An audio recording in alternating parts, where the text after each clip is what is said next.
آپ لوگوں نے سنا تو ہوگا 313. میں تھوڑی سی ان کی صفات بیان کرتا ہوں. صلوات پڑھیں بر محمد و آل محمد.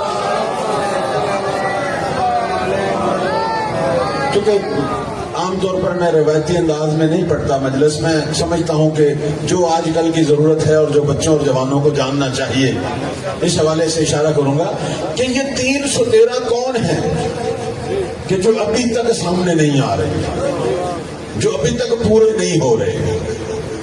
ان 313 کے بارے میں اکثر ہمارے بچے جوان سوال کرتے ہیں کہ اتنے مومنین، لاکھوں مومنین، ہزاروں مومنین، کروڑوں مومنین. تو میں انہیں کہتا ہوں بس یہی سمجھو کہ 61 ہجری میں حسین کو مددگاروں کی ضرورت تھی. اس وقت بھی لاکھوں تھے جو ایمان کا دعویٰ کرتے تھے، لیکن 72 کو توفیق ملی.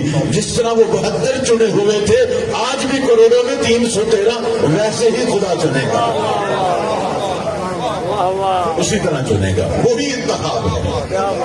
اس لیے ہماری احادیث میں آیا ہے کہ 313 کو اگر پہچاننا ہے تو حسین کے 72 کو پہچانو.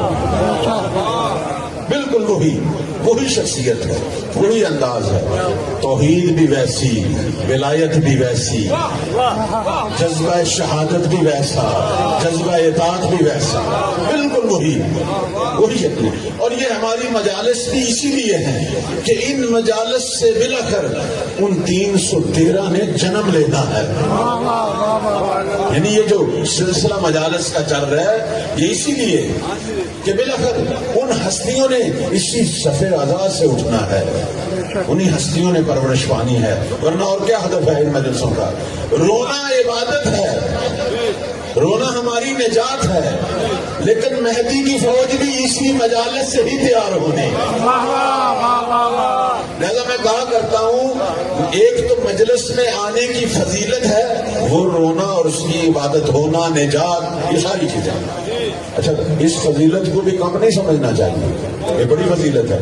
یہ نہ سمجھے کہ رونے کا کوئی مقام کم ہے. نا، میرے آٹھویں مولا نے کیا فرمایا کہ اگر تو حسین کے غم میں روئے، رولا دے، یا روئے یا رلا دے، اور اگر کسی کے آنسو نہیں ہوتے رونے والی شکل ہی بنا دے.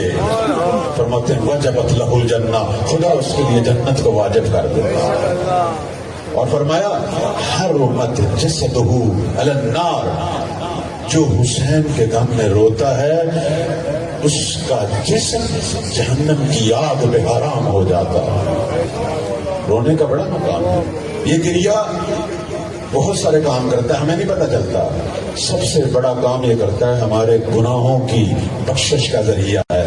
دوسرا، ہمیں پاک کرتا ہے، ہمارے اندر اور باہر کے شیطان نکال دیتا ہے.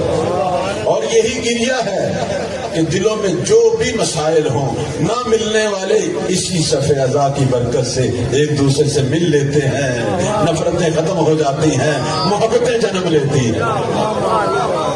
صف اعضاء کی بڑی عظمت ہے. تو اصل جو مقصد ہے وہ کیا ہے؟ وہ 313 کو تیار کرنا. میں بلکہ یوں کہوں گا کہ ہر سال حسین مہدی کی فوج کو تیار کر رہا ہے. ایسے یوں کہوں